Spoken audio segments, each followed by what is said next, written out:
Alors, merci de vous joindre à nous ce matin. J'imagine que ça va continuer à arriver tranquillement au compte-gouttes, mais on va tranquillement mettre ça sur les rails. Mon nom est Benoît Melançon, je suis professeur à l'École NAD de l'UQAC, anciennement technicien de cinéma. Et la table ronde de ce matin relève de la prévisualisation, donc la mise en forme du film à venir. Euh, Quand j'ai commencé en cinéma, c'était quelque chose de très tangible pour moi, parce qu'il y avait des scénarimages, il y avait toujours des aspects de la prévisualisation qui s'inséraient juste avant le tournage. Et quand je suis tombé en post-production, ces aspects-là se sont technologiquement raffinés par la suite pour prendre une forme peut-être un petit peu plus moderne à travers l'animatique faite en infographie 3D. Et quand je suis tombé dans un contexte académique, c'est là que ça s'est complexifié beaucoup, notamment avec mes conversations avec Isabelle Reynaud, qui m'a fait, ça vraiment m'a fait réfléchir beaucoup, parce que pour moi, ça allait de soi. Hein. On prépare visuellement un film une fois qu'il est scénarisé. Puis toi, Isabelle, je te remercie en passant. Tu m'as fait vraiment réfléchir sur le fait que les relations entre prévisualisation et scénarisation étaient beaucoup plus complexes. Il y avait effectivement cette complémentarité, mais aussi des doublons, une certaine concurrence, certaines même mises en abîme un peu particulières là, qui se passaient. Donc, je trouvais ça intéressant de pouvoir questionner un petit peu ces choses-là. Et j'ai réuni un petit peu le panel dont je rêvais d'avoir pour en parler. Puis le public est complètement facultatif. Je l'ai fait uniquement pour moi. Alors, très rapidement, vous présenter mes différents invités. Donc, tout là-bas, au fond, Lynne Lepage, qui est étudiante à la maîtrise à l'École NAD, mais qui est également, bien sûr, spécialiste en artiste de compositing numérique, qui est surtout coloriste, qui fait des recherches sur le rôle narratif de la couleur au cinéma. Michel Poulette, bien sûr, réalisateur, producteur exécutif, également scénariste. On le connaît à travers Rock et Belles Oreilles, Urgence, le téléfilm Bonanno, A Godfather Story, Histoire de famille, la mini-série des années 2000. Dans les longs métrages, on pourrait citer bien sûr Louis XIX, La conciergerie Maïna aussi, qui était film assez innovant. Il a été également, ça je ne savais pas, scénographe au musée. Qui a fait également, tu as fait du jeu vidéo par la bande aussi. Et bien sûr, consultant en storytelling, ce qui est toujours fascinant. Donc, merci d'être là, toi aussi, Michel. On a également avec nous Vincent Ladouceur, qui est également un de mes étudiants en maîtrise en art à l'école NAD-UQAC. Également technicien en production virtuelle, qui travaille maintenant comme conseiller en création de réalité virtuelle au 7 doigts, le collectif d'auteurs. On a Éric Falardeau, qui est avec nous, auteur, créateur, académique, réalisateur, scénariste, plusieurs courts-métrages, vidéoclips, un moyen-métrage, un long-métrage, Thanatomorphose. On peut aussi parler, là aussi, commissaire d'exposition, plusieurs différentes réflexions, des ouvrages assez variés, dont l'histoire des effets visuels au Québec, des effets spéciaux au Québec, qui déborde sur le numérique, bien sûr. Et on a Alexandre Ménard qui a suivi une trajectoire que j'aurais rêvé de suivre moi-même, superviseur en prévisualisation chez Rodeo FX, un des plus grands studios québécois, le plus grand studio indépendant, je pense, au Québec, en post-production et en trucage visuel. Donc, à travers tout ça, bien sûr, différentes, j'espère, perspectives, ça va nous aider peut-être à poser des questions. On est bien sûr dans un contexte universitaire, donc on ne trouvera pas de réponse, mais on va poser des questions par rapport à cette pratique de la prévisualisation. J'avais envie de demander à Alexandre de briser la glace peut-être avec des images pour nous montrer qu'est-ce qu'il y en est de la prévisualisation aujourd'hui, puis comment ça fonctionne, de quoi ça a l'air. Oui, j'ai amené le démo de Rodéo du département de Prévis. Juste pour mettre en contexte, je suis tombé dans la prévisualisation en 2007. Il y avait un tournage à Montréal sur une production américaine qui s'appelait Les Chroniques de Spiderwick. Puis il engageait des artistes locaux. Fait que j'ai commencé, j'ai eu ce contrat-là, puis ils m'ont bien aimé. Fait que j'ai comme travaillé pour cette boîte américaine qui s'appelait Alon, qui fait juste uniquement de la prévisualisation pendant 7-8 ans. Puis ensuite, je suis revenu à Montréal, puis j'ai commencé à travailler chez Rodeo, puis j'ai débuté le département de prévisualisation pour Rodeo. Fait qu'on en fait depuis 11 ans déjà. Là. Fait que j'ai amené le démo là, juste pour mettre en contexte ce type de prévisualisation-là. Juste avant de regarder, d'habitude, je dis souvent ça à tout le monde, là, que ça, c'est un type qui a été popularisé par George Lucas, c'est de l'animation 3D. On fait une animatique du film avant de le filmer, mais selon moi, il y a d'autres façons de faire de la prévisualisation. On peut faire des storyboards, on peut filmer quelque chose avant, ça peut être plein de choses. Là, fait que c'est pas juste la seule façon de le faire. Mais c'est vraiment la façon qui est la plus utilisée dans le domaine des productions qui ont des effets visuels.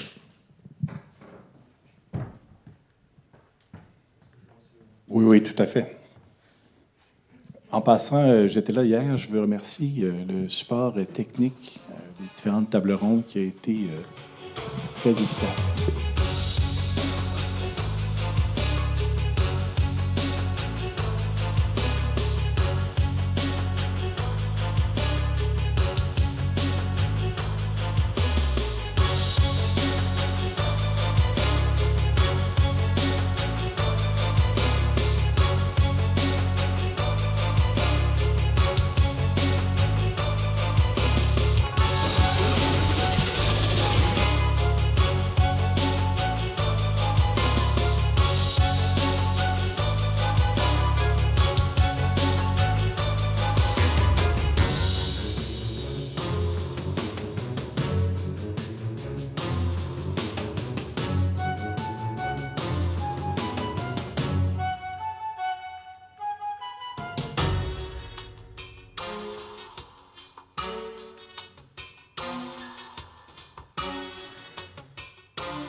Fait que la raison principale pour laquelle les productions vont faire de la prévisualisation, généralement, c'est surtout pour préparer la production. Puis surtout, c'est surtout des plans on va filmer des choses qui sont pas là.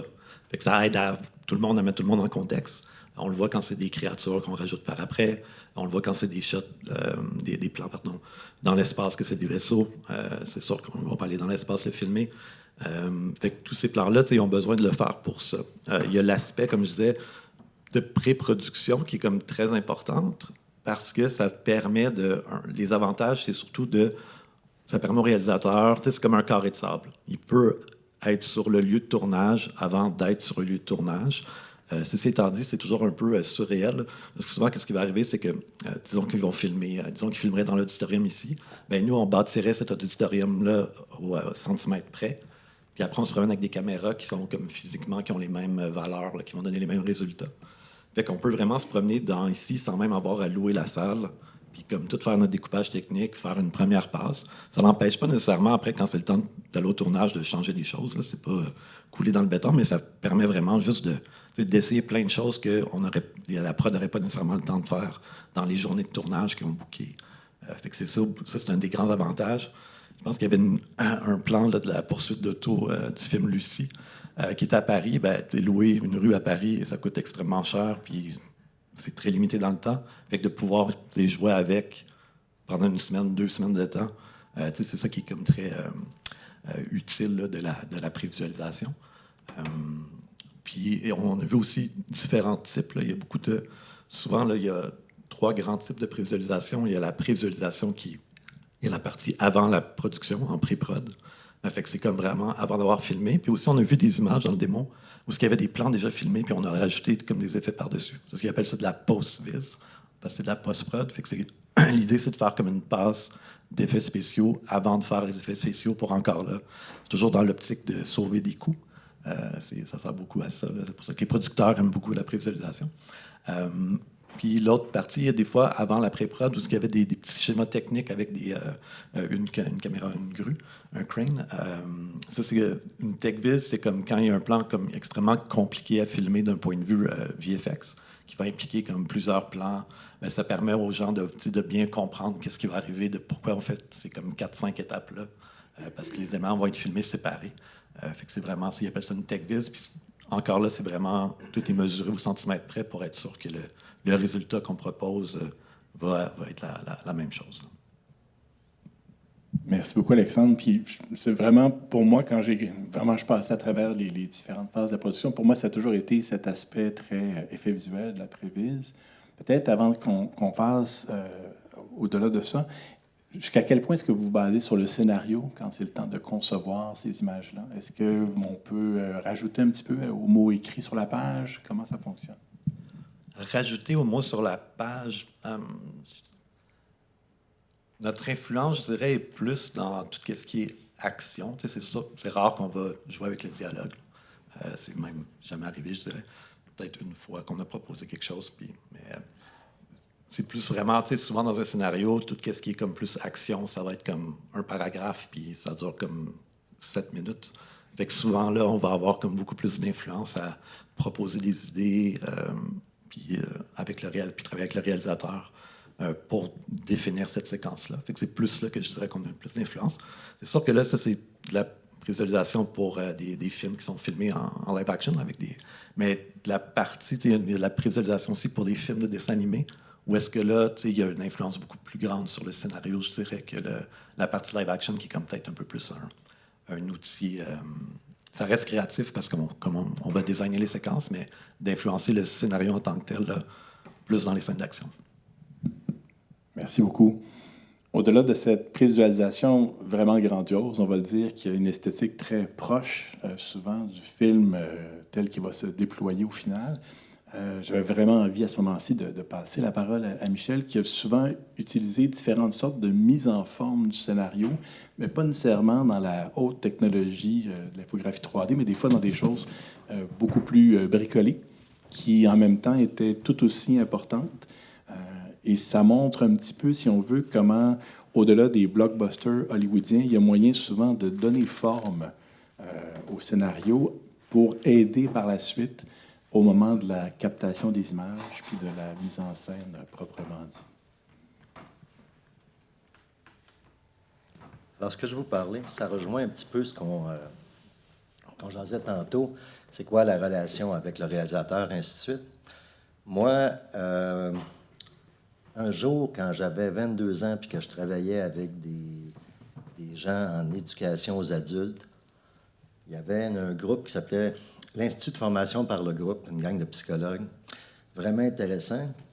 Ma job, c'est de filmer l'entrevue, pas l'entrevue, la présentation, et ça s'appelait opérationnalisation par objectif. Alors,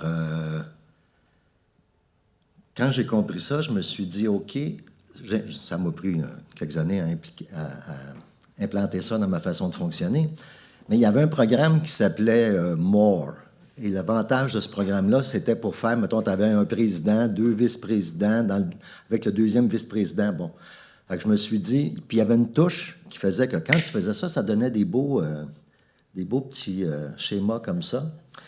Et je cherchais quelque chose qui serait un petit peu comme, tu sais, je me disais, le cinéma, c'est dans le temps. Tu travailles sur quelque chose qui dure, peu importe, que ce soit 1 heure et demie ou 2 heures.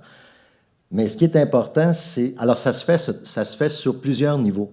Alors, je me suis dit que la chose la plus importante au départ, c'était de définir les objectifs. Alors, à chaque fois que je lisais un scénario, je résumais le scénario dans une ligne et en dessous, je résumais l'objectif.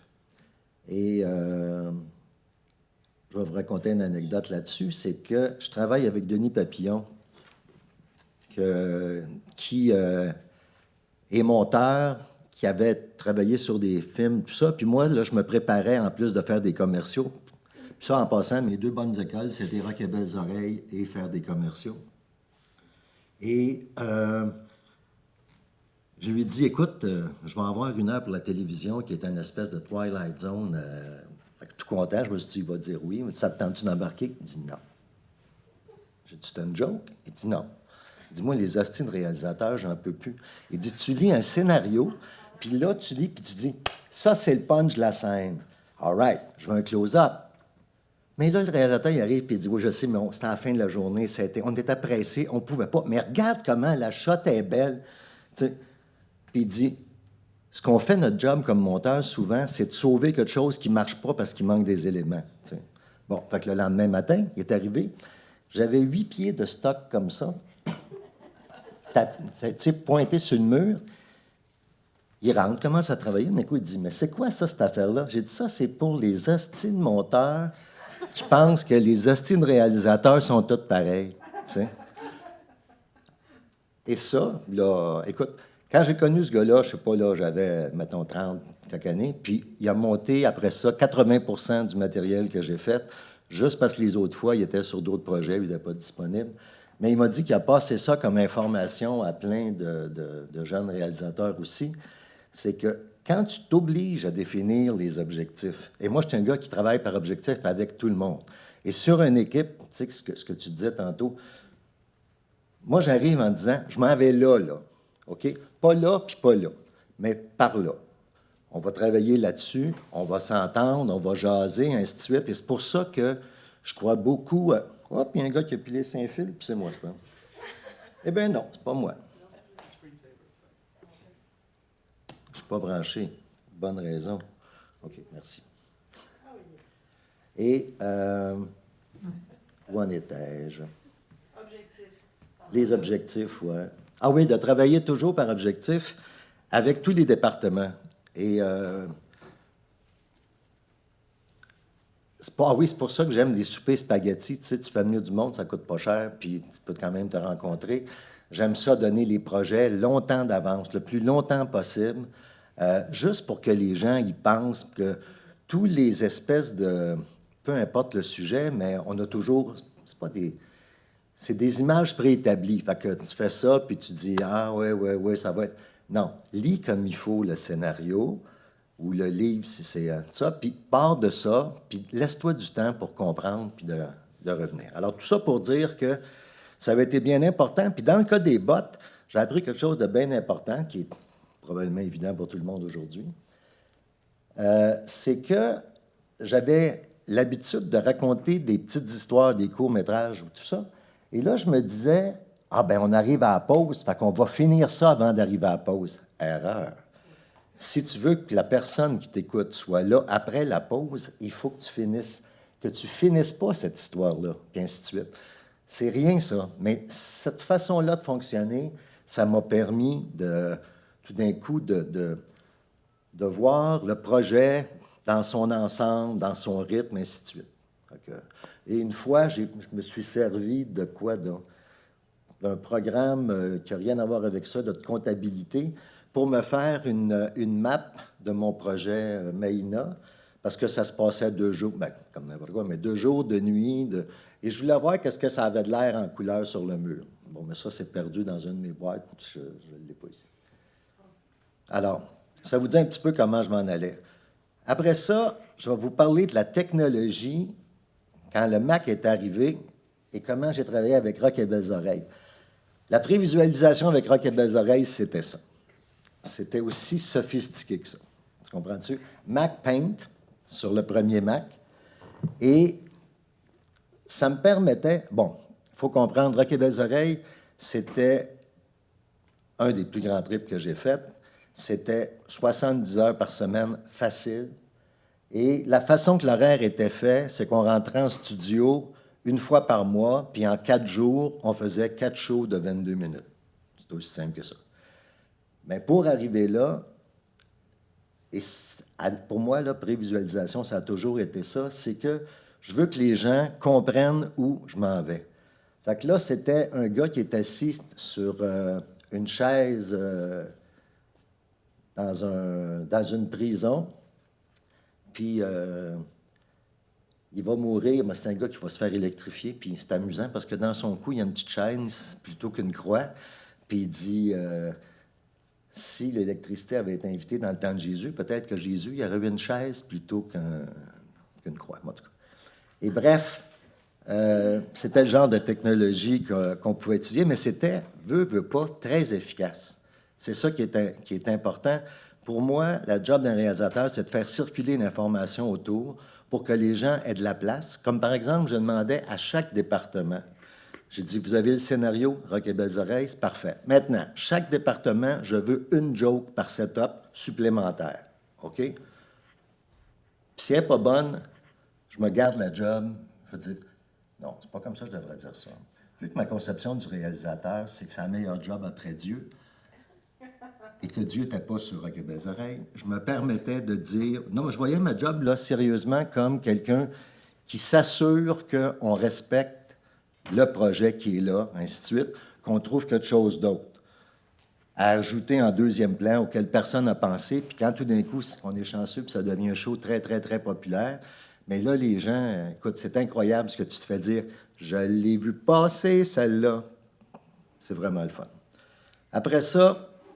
Je vais aller vite parce que ça, c'est très connu, mais quand j'ai préparé Louis XIX, ce qui était arrivé, ça, c'était en 94, mais en 84, je pense, comment il s'appelle? Sid Field était venu donner une conférence. Il y avait 200 personnes dans une salle, je pense, sur la place Bonaventure, mais je ne suis pas sûr. Et il y avait tout ce que Montréal avait, comme disait mon monteur, d'écrivailleux. Je veux dire, ça allait là, de Jeannette Bertrand à un extrême. La petite vie, c'est... Claude Meunier. C'est? Non? Oui, Meunier, en tout cas. Mais écoute, il y avait tout le monde, puis il y avait moi, puis d'autres qui n'étaient absolument pas connus, mais je veux dire, tout le monde était là pour comprendre qu'est-ce qui... Et ça, je veux dire, ça, c'est un des trucs qui a changé ma vie au niveau de ma compréhension. Et c'est amusant. Ce qui m'accrochait le plus, c'est sa notion du turning point en plein milieu du film.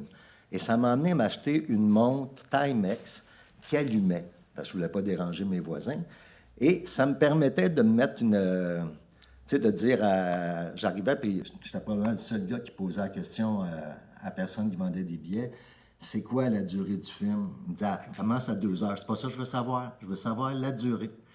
Et là, je divisais ça en deux. Je me mettais un truc, puis à ce moment-là, ça allumait. OK? Ce que je voulais vérifier, c'est que si son hypothèse, qu'il y a quelque chose d'important qui arrive en plein milieu du film et que tu t'en vas là, puis tout d'un coup, ça change de bord, je voulais le vérifier. Ça marche. Et ça marchait tout, même avec les films de Wim Wenders, et ainsi de suite. Ce que j'ai compris, en tout cas, c'est ma compréhension, c'est que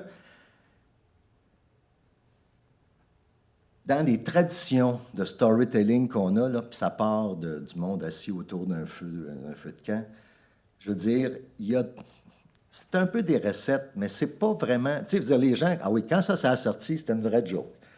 Tout le monde avait compris ça, là. Je veux dire, à 22 minutes, il y a quelque chose qui explosait. Tu dis, ça n'a rien à voir dans ton projet, ça. Oui, je le sais, mais il faut quelque chose d'important à 22 minutes. Tu sais, je disais, bon. Il y en avait comme ça. Puis la même année, dans les années 70, il y a eu 3 films québécois qui ont tous fini par, parce qu'il faut avoir une bonne fin, ils ont tous fait brûler une grange. Puis vu qu'il n'y avait pas d'argent, ben la grange, elle brûle pendant 5 minutes, puis après ça, le générique monte. T'sais. C'était comme ça. L'autre chose dont je veux vous jaser vite, c'est Bonanno, A Godfather Story. Ça, c'est mauditement intéressant. Ça, Bonanno, c'est le gars qui a influencé Mario Puzo pour écrire le Godfather. OK? Il a pris il connaissait Bonanno. Et ça, c'était incroyable. J'avais fait un film qui s'appelait La Conciergerie, qui était prévu pour être une suite. Et quand c'était le temps d'accepter la suite parmi d'autres projets, ben, on n'avait pas eu 1 million au box-office. Alors, à cause de ça, je m'en vais en Europe. En Europe, je m'en vais présenter ce film-là dans un festival. Tout le monde me dit, mais pourquoi tu travailles encore en français? C'est parce que ça, c'est ma culture, parce que je suis chez moi, je suis heureux là-dedans, je veux faire ça. Mais là, quand tu te fais dire que... Puis le pire, c'est que quand les chiffres de l'année ont sorti, on était le numéro 3. Moi, mon principe, quand tu es sur un des 3 paliers, là, comme en sport, là, c'est pas si pire, tu sais. C'est pas si pire. Non, on s'était fait dire, oublie ça, oublie ça. Alors, je n'étais pas content, je reviens, je prends le téléphone, puis j'appelle Kevin Tierney, qui m'avait offert Bonanno l'année d'avant, mais j'avais des sous pour écrire mon film. Pas d'écrire, pour réaliser mon film. Fait que je dis, écoute, Kevin, ces poulettes, je sais bien que Bonanno, c'est sûrement fini, mais c'est un autre projet, j'aimerais ça pitcher. T'sais. Je raccroche, je viens pour sortir, le téléphone sonne. Je raccroche, c'est lui. Il dit, écoute-moi bien, non seulement il n'est pas fini, mais il n'est même pas tourné. Il dit, ça te tente-tu de pitcher? Tu parles? On était mardi, il dit, on déjeune demain matin à l'Express? Oui, monsieur. J'arrive là, il me donne 300 pages. OK? All right. Puis tu pitches lundi matin. All right. OK? Alors, qu'est-ce que tu fais pour pitcher? T'sais?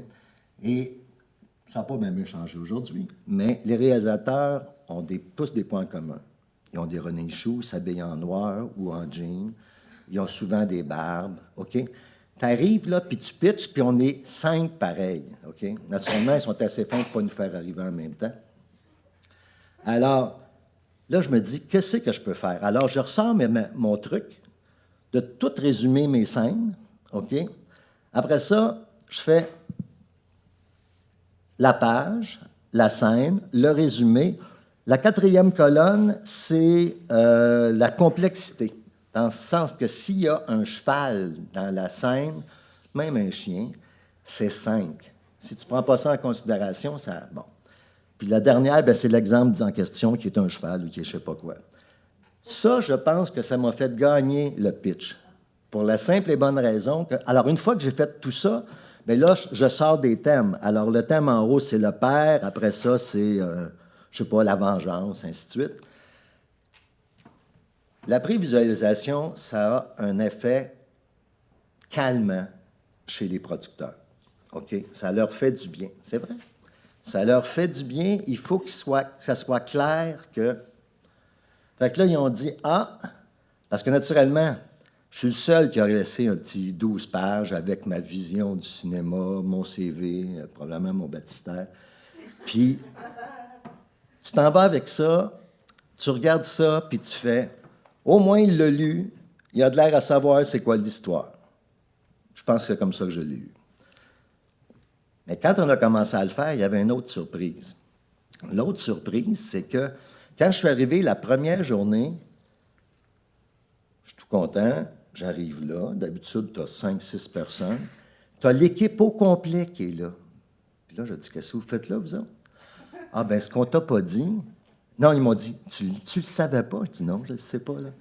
C'est parce que 2 fois l'année d'avant, le projet a été reporté et l'équipe a quand même été solidaire, puis ils ont entendu. Là, ils ont dit, écoute, Kevin, ça n'a pas d'allure. À telle date, si on n'a pas un réalisateur sur le projet, nous autres, on se donne le droit d'aller voir ailleurs pour ne pas passer 2 étés. Bon, c'est OK. Alors, c'est correct. Je m'assois dans le bureau, je m'en vais à mon bureau et je vous rappelle que c'était 300 pages qu'on avait à faire. OK? 300 pages, 300 minutes, là. C'est la façon de calculer rapide. Et moi, je m'étais dit, les Américains vont serrer un peu la vis, puis ça ne me surprendrait pas qu'on ait 400 scènes à faire. À 350, je suis sûr que je peux vivre avec ma... Bon. Alors, j'arrive dans le bureau et j'ouvre ça. 552. 552 scènes, OK? C'est presque le double de ce que je peux faire. Fait que je reviens, je donne la main à mon producteur, qui pense que je suis Alzheimer, puis il me dit, écoute, Michel, te rappelles-tu que tu m'as donné la main il y a 10 minutes? J'ai dit, certain, Kevin, j'arrivais. Mais là, je m'en viens de donner la main, parce que je m'en vais. Il dit, t'es pas fou? Ben, dit Chris, moi, j'ai pas peur. Je veux dire, ça me stresse pas, le cinéma. J'adore ça, j'ai rêvé, puis à partir d'en faire, puis à partir du moment où je commençais à faire, bien là, je l'avais, mon train électrique, pas de go. Mais de me faire dire que j'ai 552 scènes, ça n'a juste pas de bon sens. Fait qu'il dit, ben écoute, on va s'asseoir puis on va couper. Fait qu'après une journée à couper, on s'est rendu compte qu'on ne coupait pas. Puis là, il y avait un switch psychologique. Moi, j'arrivais avec du regarde, Kevin, ça là, il faut couper ça, on n'a pas un moyen. Mais Michel, tu sais qu'elle est importante, cette scène-là. J'ai dit, Chris, c'est pas ta job, c'est de dire où est-ce qu'on coupe. Tu sais, moi, là, je te dis comment on peut couper. Fait que j'ai dit, OK, il m'a dit, je veux une solution. Bien, l'avantage d'avoir engagé tout le monde, j'avais mes chefs de département. Fait qu'on s'est installé dans une pièce qui est grande comme ici, tous les chefs de département, puis on s'est commencé à jaser, puis à faire des échanges, comment couper, qu'est-ce qui coûte cher, tu sais. J'avais une scène où est-ce que c'est 20 étudiants dans une classe dans les années 20, mais j'ai dit, qu'est-ce qui coûte cher en termes de costumes? Ils ont dit, j'ai dit, c'est les kits de matelots. Non, ça, tout le monde en a, c'est pas cher. OK, bon, ben qu'est-ce qui coûte cher? Les souliers. OK. Alors, j'ai dit, moi, j'ai été élevé dans une école, dans une religion catholique. Quand j'étais servant de messe, la première rangée en avant, quand je regardais la foule, il y avait un panneau qui allait jusqu'à terre. Ça, c'était peut-être pour que monsieur le curé ne puisse pas voir le genou des femmes. C'était ça, OK? J'ai dit, dans cette école-là en Italie, en 1900, c'est exactement ça qu'il y avait. Fait qu'au niveau des décors, les gars faisaient OK. Fait que ça veut dire que tu n'as pas besoin de souliers pour les 20 qui sont dans la classe. Tu n'as pas besoin de ci, tu as besoin... Tu sais, on a fait ça. Ça a été la plus belle expérience de ma vie pour être capable de trouver un groupe où on s'en allait. Sauf que ça, un jour, ça m'a, une fois, empêché de dormir. C'est que je me suis rendu compte que c'est bien beau qu'on fasse tout ça. On a travaillé 3 semaines sur 10. D'habitude, on aurait eu 10 semaines de préparation, mais ces 3 semaines-là a valu ça. Sauf que là, je me suis réveillé un matin en me disant, là, il y a un problème, là. Comment tout le monde va être capable de s'en rappeler, de savoir par où on est passé, puis même si on a les chefs de département. Alors, j'ai engagé quelqu'un à qui j'ai dicté plein d'affaires, et ça a donné ce document-là, qui ressemble un peu à l'autre, mais qui n'a rien à voir. La page, la scène, puis en quelle année ça se passe. Parce que ça se passait sur 100 ans, OK? 98, là. Alors, et là, quand arrivait un nouveau personnage, son nom étant en caractère gras, mais l'avantage de ça, là, c'est que tout mis sur le mur, avec des 8,5 onces, c'était à peu près à partir du noir ici jusqu'à l'autre noir. Chaque département avait ça dans ses locaux. Ce qui fait que si quelqu'un cherchait, on fait quoi là? On fait la scène 92. Ah oui, la scène 92, ça s'en va là. Et là, je faisais, par exemple, dans le cas de Bonanno, ils appelaient ça la Banana War à cause de Bonanno. C'était la chicane entre eux autres, là, une gang d'Italiens de la mafia. Alors, tu disais, OK. Alors, à partir de la scène 15, mettons, c'est Banana War. Alors, les paragraphes, des fois, étaient plus courts et plus longs, mais les paragraphes avaient l'avantage de faire le tour d'une situation. Et juste pour dire que quand la technologie commence, c'est là. Ce que je vous ai parlé tantôt, le résumé était là. Alors, sur chaque scène que je faisais, je m'étais fait faire sur FileMaker Draft. Non, pas Final Draft. FileMaker Pro. Je m'avais demandé, il m'avait composé ça. Ça donnait ça comme... Je voulais pouvoir mettre des films ou des photos. Et mon point, c'était que quand j'arrivais sur un tournage, encore une fois, vu que je marche par objectif, ça facilite la vie parce que là, j'arrive en quelque part puis je sais que j'ai un personnage qui arrive puis qu'il faut qu'il sorte à la fin. Tu sais? Puis là, je fais ça, c'est une belle place. Il y a une porte là. Il y a-tu? Bon. Et là, quand ça c'est fait, je sors mon téléphone puis là, je commence à dire c'est la scène 42, il se passe telle affaire, il s'en vient, il arrive d'en haut, on est en plan large, je vais aller le serrer en close-up après, puis je m'en vais là. Là, ça va jaser, puis ainsi de suite. Et le dimanche, parce que sur 16 jours, habituellement, on en tourne 5. La 6e, c'est ma journée de congé, mais la 7e, à 9 h le matin, je suis devant mon ordinateur, je prépare ma semaine, j'ai tous mes éléments préparés. Je fais juste repasser dedans pour savoir ce qui était une bonne idée, ce qui l'était moins, ce que ça... Bon, c'est comme ça que... Je me permets de peut-être juste arrêter, hein? un petit peu... Je viens de me rappeler que je suis en train de modérer une table ronde, mais très intéressant. Je saisis la balle au bon, Michel, parce que on touche ici un aspect très important de la prévisualisation, qui est dans le fond la visite de location, hein, qui est intégrée vraiment dans la dynamique.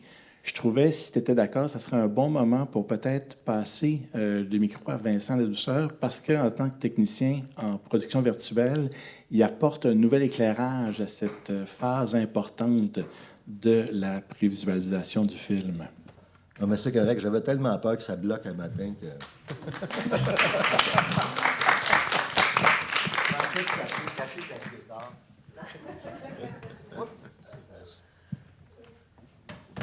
Aucun problème. Je vais essayer de raconter d'aussi bonnes histoires. Non, mais c'est l'avantage des vieux. Alors, pour faire peut-être un petit peu le lien, ce que Michel raconte, les vieux de la vieille, on s'en rappelle, on s'entassait dans des minibus, puis on allait visiter les jours de congé, les endroits où se déroulerait le tournage par la suite. C'était l'occasion de discuter avec les différents chefs de département, directeurs photo et tout ça. On va se mettre là, on va se mettre là. Des gens comme moi étaient en arrière, prenaient des notes. On va stationner le camion ici, comme ça on ne le verra pas. On va sauver du temps. Donc, c'était un petit peu, on pourrait dire, une prévisualisation en direct. Hein. On allait reconnaître le terrain. Dans le cas de Vincent, on est rendu vraiment maintenant technologiquement à un autre endroit pour certains types de production où est-ce que c'est le terrain qui nous reconnaît. On est dans un contexte complètement différent. Je te passe la parole, Vincent. Alors, mon parcours avec la prévisualisation a commencé chez Melz. Maintenant, je suis rendu au 7 doigts. Je fais de la réalité virtuelle, puis on fait de la prévis aussi par rapport avec la réalité virtuelle. Mais juste avant, je vais vous expliquer un petit peu le pourquoi la prévis, puis aussi on a mentionné la TechVis tout à l'heure. C'est pourquoi c'est important en VP. C'est parce qu'on a de la difficulté à rentrer un mur ou un volume de production virtuelle dans un garage. On a énormément de travail back and forth avec la production à tester, que ce soit au niveau de juste la couleur, au niveau de tester avec la caméra, le tracking. Parfois, c'est uniquement des vidéos, des plates qui ont été filmées au niveau d'automobile. Parfois, c'est des photos. Mais parfois aussi, c'est des scènes directement dans Unreal. Fait qu'on teste avec la caméra. Ça, c'était vraiment un test on a téléchargé une scène bidon dans Unreal. On voulait tester pour Scream. Ça n'a pas été pris, fait que c'est pour ça que je peux vous le montrer, mais c'est littéralement un test qu'on fait en 30 minutes. On télécharge une scène, on installe des plugins qui nous permettent de projeter ça sur le mur de VP, on met une espèce d'éclairage qui imite un peu le vibe qu'on veut, puis on est en mesure de faire des tests par rapport à ça. Mais c'est ce qu'on offre, en fait, aux clients parce qu'on construit la scène. Ça, c'est pour Beau is Afraid. Fait qu'au fil des mois, des semaines, on avait un paquebot à faire, et Kylian, je vous présente le stagiaire du moment. Puis là, en fait qu'on avait la caméra du tournage, la lentille, puis on avait aussi... en fait, on avait tous les éléments pour produire la TechVis des 3 environnements. On avait un environnement de nuit, un environnement Golden Hour, puis un environnement de jour.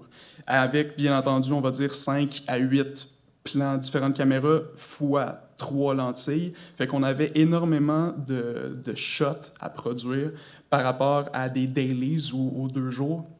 Puis à partir de là, la production, soit on voit qu'il y a un peu de moiré au niveau du LED screen en arrière sur l'image du bas, mais la production dit « OK, mais j'aime pas le soleil, je veux plus de nuages. » Puis là, c'est là où on change absolument tout, en fait. Fait que les premières versions, ils ne ressemblent plus pantoute à la fin. Puis à la fin, si on regarde un petit peu l'image du bas, on sent quand même des similitudes à la vraie journée de tournage. Fait que oui, il y a plus de props, oui, il y a plus il y a Joaquin Phoenix, mais on s'entend qu'on est quand même... En fait, avant même d'avoir fait le tournage, on a exactement le produit final en nos mains, puis qui a été déjà approuvé. Fait qu'à la journée de tournage, on est en mesure de gonner ça. En parallèle à la TechViz, on produisait aussi de la prévisualisation. Prévisualisation qui est des renders directement dans Unreal. On mettait des meta-humans. Bon, ici, pour là, on voit pas des meta-humans, mais on avait des animations sur des personnages, sur des avatars. Puis, on mimiquait avec le bon timing pour que pour qu'au montage, il y ait déjà un pré-rendu des scènes qu'on voulait faire. Puis on avait l'ordre des shots parce qu'on s'est servi de ces images-là de la prévise pour faire la journée de tournage. Puis on avait, dans la journée de tournage, Ari Aster qui dessinait sur un tableau blanc. Bon, on va commencer à faire cette shot-là. Non, on va aller vers là. Puis on avait un petit plateau de production virtuelle dans le temps. Si on parle de 2021, ça s'est beaucoup agrandi depuis. Puis on fait aussi de la prévisualisation de Mario Kart. Ça l'aide pour le team building. C'est quand même assez cool. Fait que, depuis, fait que j'en fais encore un petit peu de production virtuelle, mais j'ai une grosse passion pour la réalité virtuelle. Fait que je suis rendu au 7 doigts, puis en tant que conseiller en création en réalité virtuelle, puis là, environ 2 mois, on a fait un show qui s'appelait Riopelle Grandeur Nature, puis on avait 6 écrans de projection. Puis on avait beaucoup de frames de render à faire. Là c'était de la photogrammétrie. Fait qu'il y avait une caméra qui bougeait dans une des toiles de Riopelle, Paniertun, pour ceux qui connaissent.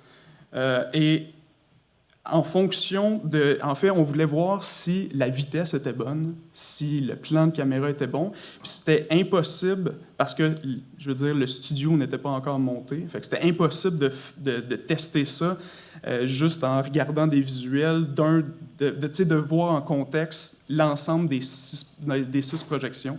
Fait que j'avais fait un petit blueprint où il y a des petits boutons pause, restart en bas. Puis Samuel Tétrault, le directeur artistique, mais il mettait le casque de réalité virtuelle, puis il était en mesure de voir exactement la scène, qu'est-ce qu'il allait avoir, puis de repasser des clips, de faire vraiment des commentaires avec un visuel parfait de ce qu'il allait avoir à la journée du show. Depuis le mois passé, en tant qu'expert en mocap, je suis allé à Athènes pour aider le Centre Phi pour faire de la prévisualisation sur un show. En fait, c'était un workshop de leur futur LBE. Centre Phi, pour mettre en contexte, c'est ceux qui ont produit Infini. Puis je ne peux pas vraiment dire de quoi le show parle, mais je peux vous dire un petit peu mon rôle par rapport à ça. Puis on voulait voir c'était quoi les avantages ou les inconvénients d'avoir un acteur en temps réel avec de la mocap. Est-ce qu'il y avait une plus-value à un show en VR s'il y avait une personne tangible qui venait toucher ou qui venait interagir directement avec les gens versus un avatar qui n'existe pas, qui fait juste être présent? Et oui, le toucher vient seal the deal au niveau du sentiment de présence. Tu as vraiment l'impression que si quelqu'un te touche, ça donne énormément au niveau du sentiment de présence. Cela dit, sans rentrer dans les détails, ça vient avec une calibration. Ça c'est un système IMU.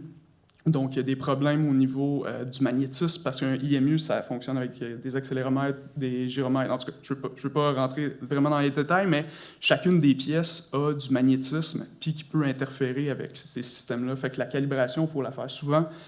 Puis dans une prod où on doit calibrer On se met en T-pose, puis là, il y a une calibration, puis tout. Il peut avoir des problèmes dans une expérience LBI comme Infini, où on doit, je peux pas dire, comment je peux dire ça, gonner du monde. Aux 20 minutes, il doit y avoir 20 personnes qui rentrent, puis là, ça veut dire qu'il faut faire énormément de calibration, puis aux 2 à 5 minutes, dans cet environnement-là, on avait des calibrations à faire. Fait que c'est quand même assez laborieux, mais pour dire que le sentiment de présence avec le toucher, c'est vraiment essentiel.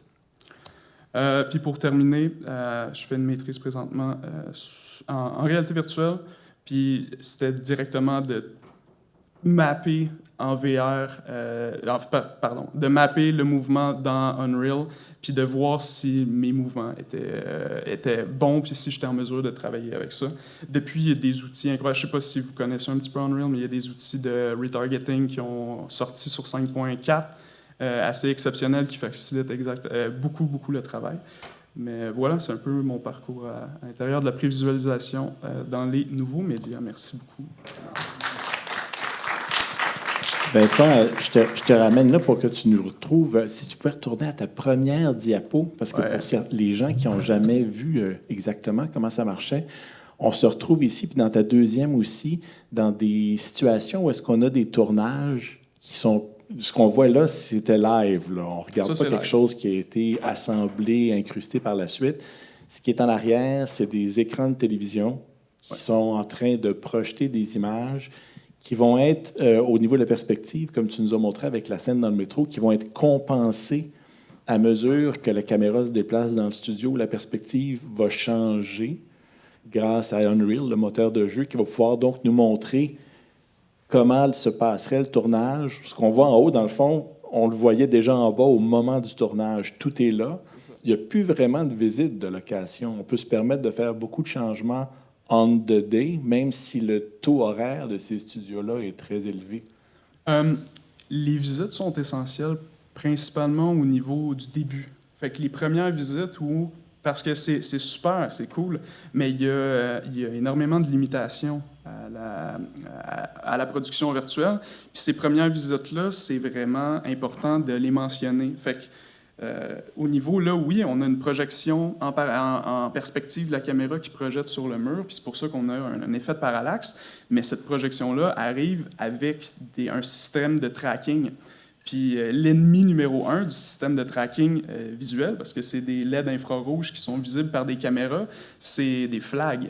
Et en cinéma, des flags d'éclairage, il y en a tout le temps. Et en fait, c'est comme ça qu'on éclaire, peu importe si c'est un ciel ou qu'on est... En tout cas, mais c'est l'ennemi numéro 1. Fait que ça, première chose à mentionner, puis c'est juste de repenser. C'est pas un deal breaker, mais c'est juste de repenser comment on fait l'éclairage. Il y a aussi, puis là on le voit sur cette photo-là, mais il y a l'effet de moiré, fait qu'on peut pas rendre sharp, on peut pas focusser directement sur le mur en production virtuelle, parce que sinon on voit les pixels, ou en fait les pixels du mur sont à la même... Alors, en fait, sont visibles par les pixels du sensor.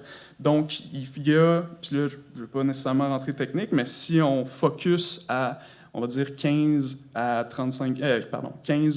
15 pieds avec une 35 mm ouvert à 2.4, bien là, on est sûr, entre guillemets, qu'on ne sera pas sharp puis qu'on peut bouger par rapport à ça. On a quand même une bonne latitude au niveau du focus. Cela dit, là, il vient avec une deuxième chose, oui, il faut mentionner, c'est que quand on parle de profondeur de champ au niveau d'une caméra, fait qu'on va dire, je focus toi, Benoît. Je te focus toi, mais à partir de ce point focal-là, il y a le flou, en fait, la profondeur de champ s'en va à l'infini vers de plus en plus flou. Cela dit, il y a un mur. Il y a un mur à un moment donné. Fait que le flou, à partir de ce point-là, est fixe. Donc, on doit ajouter en post-prod, dans Unreal, en fait, dans un post-process, à la fin, du flou digital pour mimiquer ce flou-là. Le fait que il y a 2 depth of field qui sont additionnés, un par la lentille, puis un par le digital. Puis ça, il y a des DOP ou même des réalisateurs qui sont allergiques à ça, et je les comprends. On le voit. Ça fait partie des limitations, puis ça fait partie des choix de prod. On s'en va vers la VP pour telle bonne raison, mais il y a des drawbacks par rapport à ça. Puis on tend vers enlever ces limitations-là, mais pour l'instant, elles sont bien présentes. Donc, même si on a l'avantage de se retrouver un petit peu simultanément en présence de bien plus d'éléments qu'avant, dans le temps des green screen et tout, qui perdurent d'ailleurs, il y a quand même une préparation visuelle importante avant d'arriver là, justement pour connaître tous ces défis-là qui vont s'ajouter en post-prod qui n'étaient pas là avant. Petite histoire sur qu'est-ce qui m'est arrivé là, en 2 mois et demi. Puis c'est un film hollywoodien. Là. Fait que on parle de 200 millions de budget. On a filmé des plates. La plate avait une durée de 30 secondes, mais la scène durait 2 minutes 30. Fait qu'il y avait des cuts.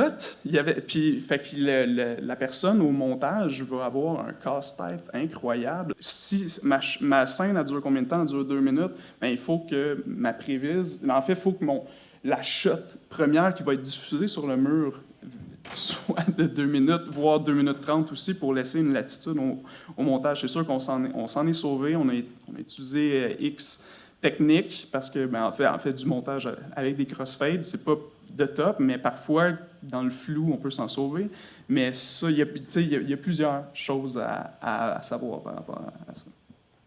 Voilà. Toujours intéressant qu'on a des nouvelles solutions qui amènent aussi des nouveaux problèmes. Il y a des déplacements comme ça qui sont pas toujours dans la brochure, hein, mais qui s'ajoutent après. On apprend en le faisant. Le temps file donc, mais je voulais vraiment en profiter pendant qu'Éric était là avec nous parce que tu as réalisé, tu as écrit, mais tu as également, bien sûr, documenté toute une approche par rapport à l'image dans le cinéma au Québec.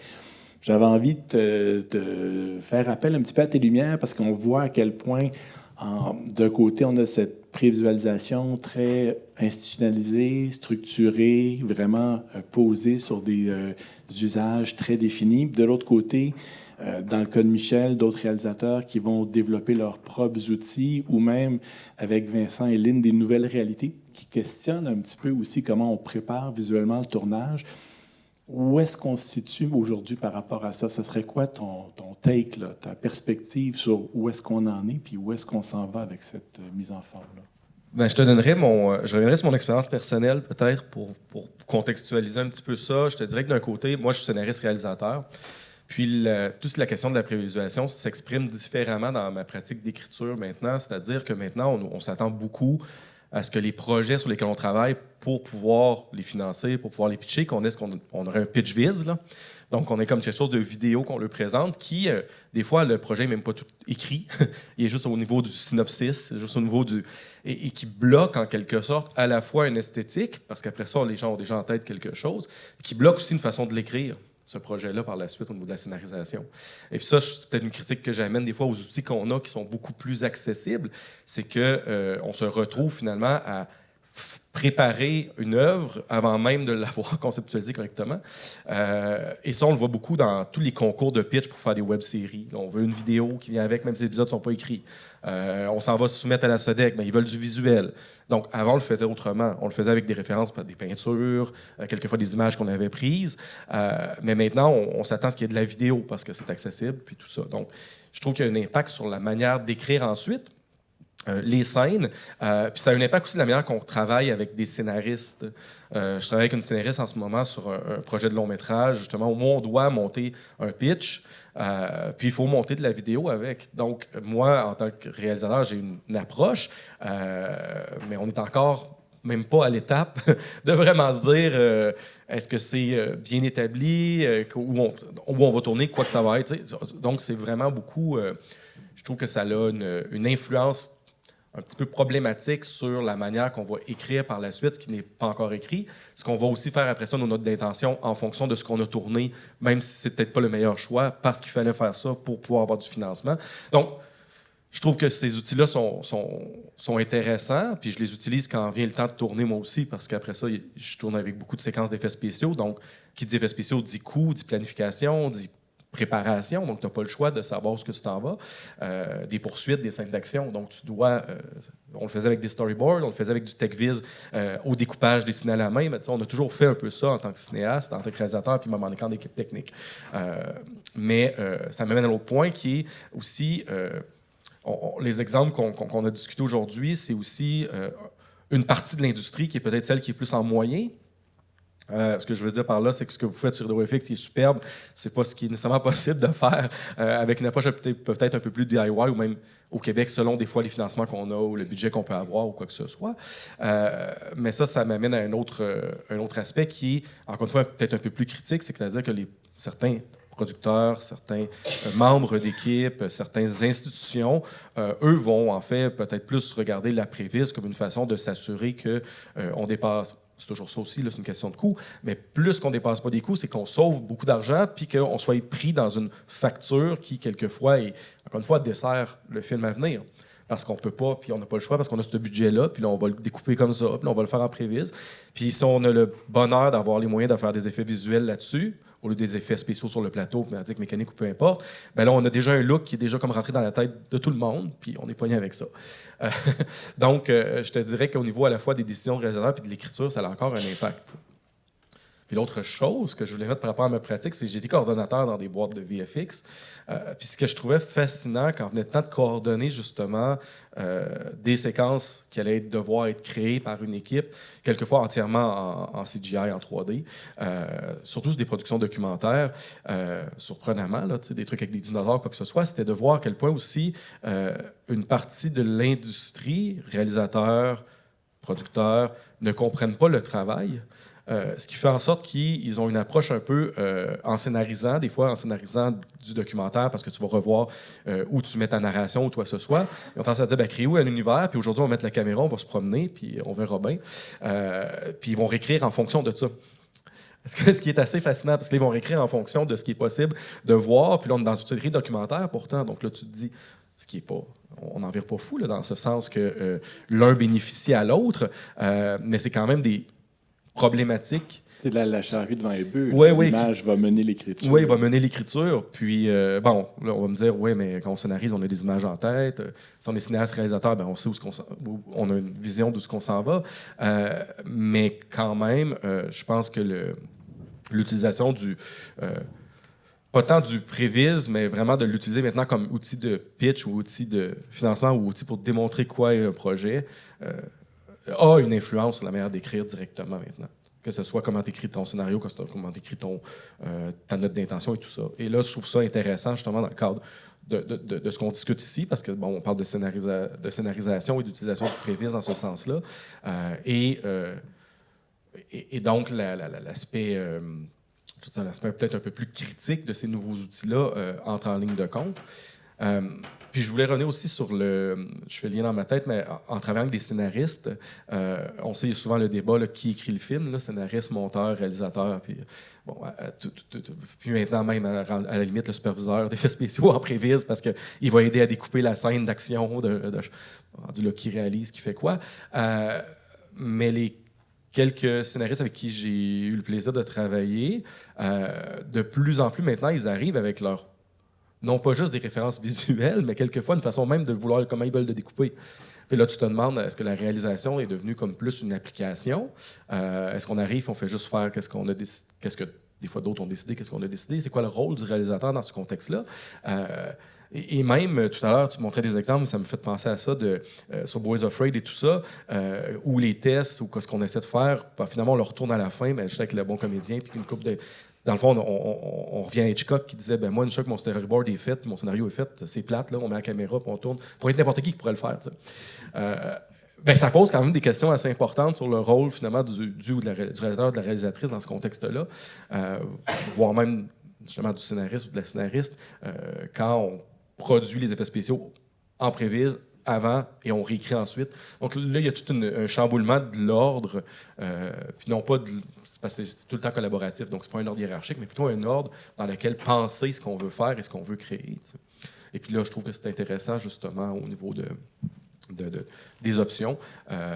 Puis bon, C'est après un ça... peu paradoxal parce qu'on a l'impression qu'avec ces outils-là, on devrait avoir plus de temps pour les accidents heureux, les improvisations, les petites inventions. Puis au contraire, on sent qu'au contraire, des fois, ça fait effectivement l'effet inverse. On verrouille des choses plus tôt, puis à travers un arbre décisionnel aussi, ça limite les choses qui peuvent arriver.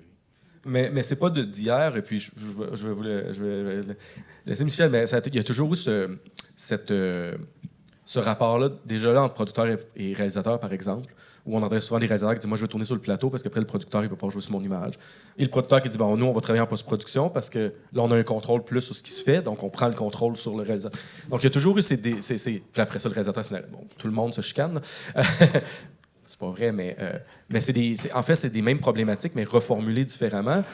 Puis pour moi, qui se reformule au niveau maintenant de l'idéation même d'un projet, de la création de ce projet-là, parce que quand je parlais justement d'avoir un pitch visuel pour vendre un scénario, ou même vendre un scénario qui n'est même pas tout encore écrit, parce que tu vas avoir des fonds pour l'écrire, rendu là, ça, c'est un peu problématique, ça met un peu la charrue devant les bœufs, là, effectivement.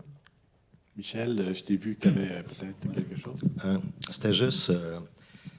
moi, j'ai remarqué que, mettons, dans les 25 dernières années ou les 30 dernières années, avant, on était un peu au niveau du téléroman, puis un téléroman, ça se tournait à tant de scènes, ainsi de suite et tout ça. La moyenne revient toujours à peu près à cette époque-là. Ça revenait plus ça avançait, ça revenait à 5-6 jours pour faire 5-6 scènes par jour. C'est ça que je veux dire.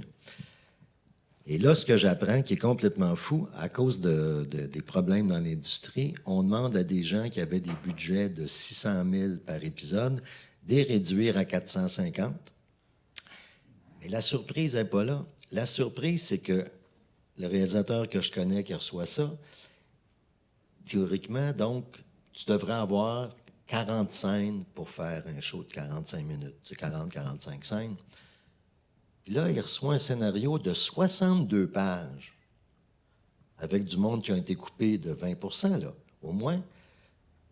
Parce que le diffuseur, il aime ça avoir du choix. Mais je veux dire, au niveau des gens qui travaillent sur le projet, ça n'a juste pas d'allure. Tu comprends? Et, en tout cas, j'arrête là. Je vois le temps qui passe. Merci beaucoup à vous deux. Bon, peut-être le temps pour quelques questions. Je regarde Émilie si on a peut-être 2-3 questions. Les gens qui aimeraient peut-être... Moi, j'en ai une. J'ai une question, Benoît. Oui. Puis c'est peut-être pour vous deux. Mon expérience en tant au niveau de la prévise, au niveau des cinémas ou du cinéma ou de la série, il y avait peu justement d'improvisation sur le set. Mais au niveau des commerciaux, j'avais l'impression que les directeurs ou DOP que je voyais, ils prenaient la caméra, ils la mettaient sur leur épaule, puis ils faisaient des shots qui n'étaient pas prévus. Est-ce que c'est au niveau plus du style de l'individu ou c'est parce que la publicité permet ce niveau artistique-là et ce niveau d'aller hors des sentiers battus puis de faire des tests? Bien, il y a deux types de publicité. Ceux qui ont de l'argent et ceux qui n'en ont pas. Okay? Et ceux qui ont de l'argent,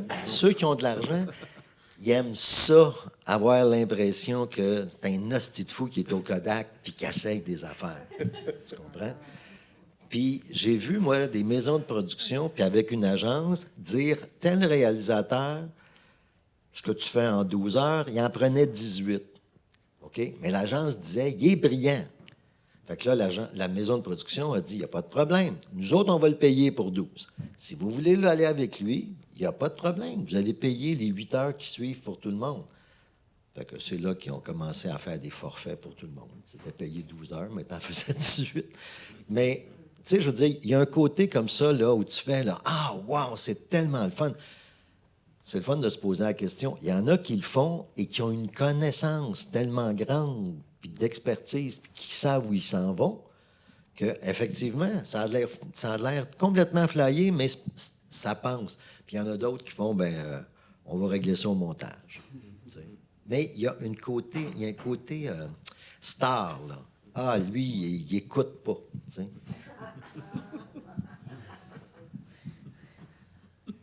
Merci. Peut-être une dernière question ici. si on a le temps. On va y aller en bas. Dans le fond, moi, je viens du jeu vidéo. Fait que je suis comme à l'intersection des gens ici puis de qu'est-ce que vous faites. Ma spécialité, c'est les personnages non joueurs, fait que les fake people, dans le fond. Puis vous utilisez encore des vrais acteurs. Puis j'ai l'impression que dans les dernières années, j'ai vu qu'il y avait quand même un coefficient de faux acteurs digitaux qui s'en viennent tranquillement dans l'industrie. Ça donne des résultats des fois le fun, des fois moins le fun. C'est quoi votre vision de ça? Comment ça va évoluer dans le futur? Qu'est-ce que vous voudriez voir? Puis on prend n'importe qui sur le Alexandre, peut-être? Si je comprends bien la question, c'est dans les jeux vidéo, comment avoir un jeu d'acteur sur les NPC, c'est ça? Non, c'est l'inverse. C'est qu'en film, maintenant, il y a de plus en plus, mettons que vous avez besoin d'une grosse crowd, puis au lieu d'avoir 150 000 personnes qui vont courir dans un champ habillées en armure, vous en fakez la moitié ou les trois quarts avec des pas vraies personnes de jeux vidéo, dans le fond. Oui. Fait que, tu sais, comment vous voyez cet outil-là évoluer dans le temps? Ah, ben, je pense que ça devient encore là je te dirais que la majorité des décisions qui se font prendre, c'est tout le temps relié au coût. Puis c'est sûr que d'avoir justement comme une armée, de faire tous les costumes, si on parle d'un film d'époque, là, ça coûte extrêmement cher. Si on veut comme habiller 1000 personnes, juste penser à tout créer les costumes. On parlait des souliers tantôt. Ça coûte énormément d'argent, tandis que les faire en CG, ça coûte bien moins cher. Fait que souvent, c'est là. Pour qu'est-ce qui donne le meilleur résultat, par contre, moi, ce que je dirais, en effets spéciaux, c'est toujours de mélanger les deux.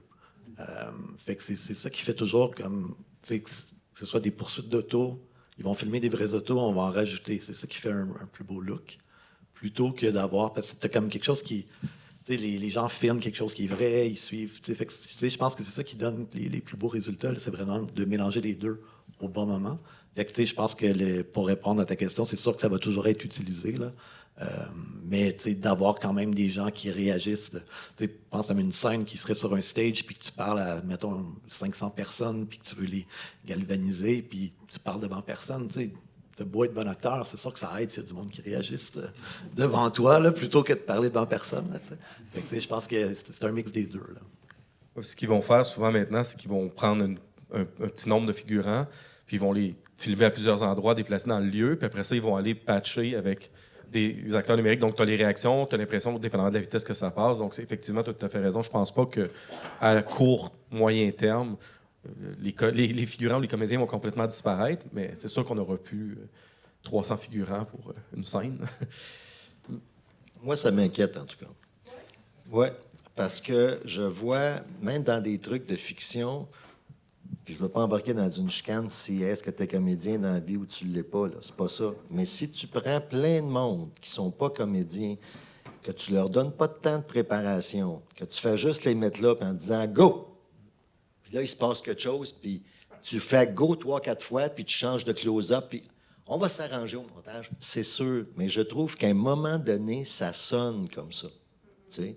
Et actuellement, il y a toutes sortes de catégories qui se font, dont une qui s'appelle le web, sur lequel il y a à la fois plein d'affaires intéressantes, mais qu'on fait croire aux gens. Parce que, tu sais, t'es jeune, tu commences, tu sais que c'est pas payant, tu sais que tu vas mettre bien des heures, il n'y a pas de problème qu'un jour, tu vas peut-être avoir des moyens. Mais là, c'est pas ça qu'on fait, là. On multiplie des espoirs à plein de gens, puis il n'y en a pas d'argent pour on leur dit... faites-vous-en pas, vous n'aurez pas plus non plus. Mais on leur dit pas ça. On leur dit, éventuellement, vous autres, vous allez en avoir. Mais, tu sais, il y a quelque chose. Et j'ai vu l'autre fois à l'Association des réalisateurs un gars qui a travaillé avec l'intelligence artificielle, qui fait une recherche là-dessus. C'est quand même fascinant ce qui sort, tu sais. Alors, moi, je comprends très bien, puis j'appuie les scénaristes qui veulent pas que l'intelligence artificielle, les acteurs qui veulent pas que, tout ça. Mais tantôt, là, où ça va aller, je ne sais pas. Par contre, on me dit que dans d'autres domaines, ça va effectivement aider beaucoup. Tu sais, mais...